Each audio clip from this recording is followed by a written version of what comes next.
네, 지금이라도 입장을 바꿔서 네. 참석해야 된다고 생각합니다. 네. 지금 이 신현섭 부국장 말씀하고 뭐 크게 제가 다른 생각을 갖고 있는 건 아니고요. 네. 근데 이거 참석해야 된다 그러면은 저도 뱁새가 되는 겁니다. 네. 하여튼 뭐 표현들이 그러네요. 네. 근데 뭐 뱁새가 될 땐 되더라도 할 말은 해야 되겠습니다. 네. 우선 홍준표 대표가 문재인 대통령이 정상회담을 하러 나갔을 때 대통령이 국익을 위해서 밖에서 고생하는데 비판하지 않겠다 그랬습니다. 뭐 여러 가지 의제가 다뤄지겠지만 어쨌든 이번에 이 여야 대통령 회동은 대통령이 갔다 온 정상회담의 성과를 공유하고 외교안보 영역에 있어서 좀 협력을 대통령이 요청할 거고 그밖에 다른 이슈들을 다루게 될 겁니다. 네. 홍준표 대표 스스로 한 말과 어긋납니다. 네.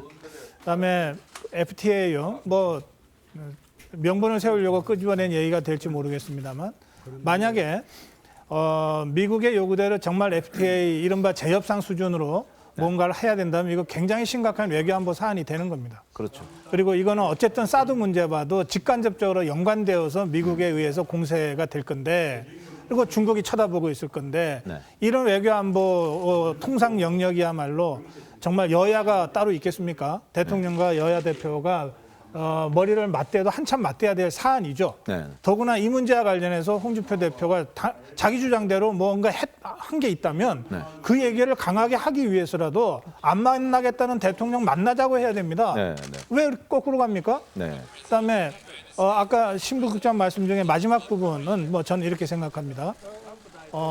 그럴 수 있는데 그건 국민을 무시하는 겁니다.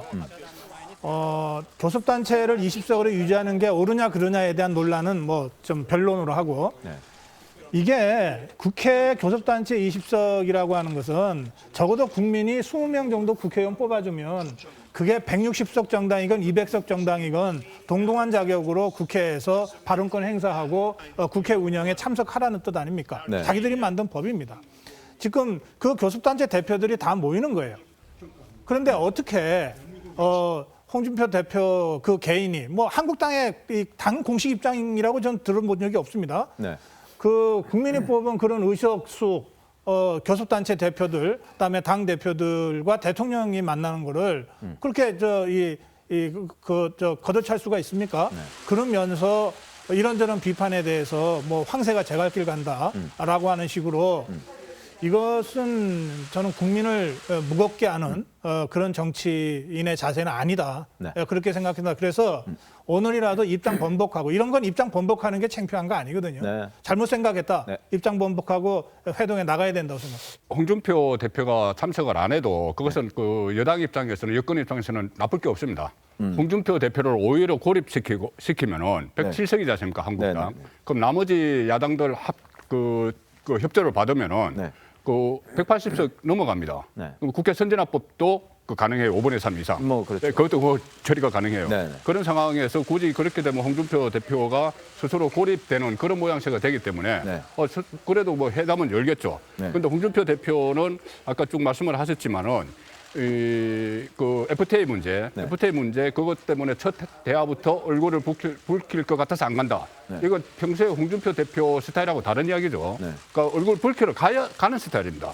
그런데 저렇게 하는 것은 여태까지 본인이 해왔던 이야기, 뭐 영수회담은 과거 군사 정부 시절의 잔재다. 네. 또는 그 대표 취임하고 나서 바른정당과 그 국민의당에는 인사도 안 했지 않습니까? 네. 그러니까는 어쨌든 여당과 1대1로 하겠다 이런 것이고. 네.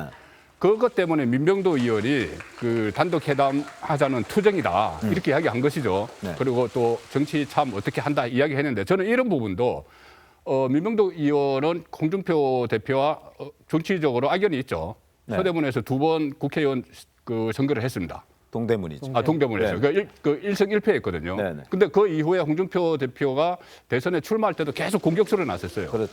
예, 그 지금 뭐 대법원 개판에 남아 있는데 성한종 리스트 네. 뭐 나올 수 있느냐 계속 공격수로 나오는데 그러니까 이런 식으로 하면은 더 꼬이는 것이죠. 네. 그리고 뭐 아까 그 여당에서도 뭐 오지 말려면 오지 말라고 해라. 우리끼리 한다. 이렇게 하는 것은 또 그것도 그 나름대로 그 풀려는 자세가 아닌 것이죠.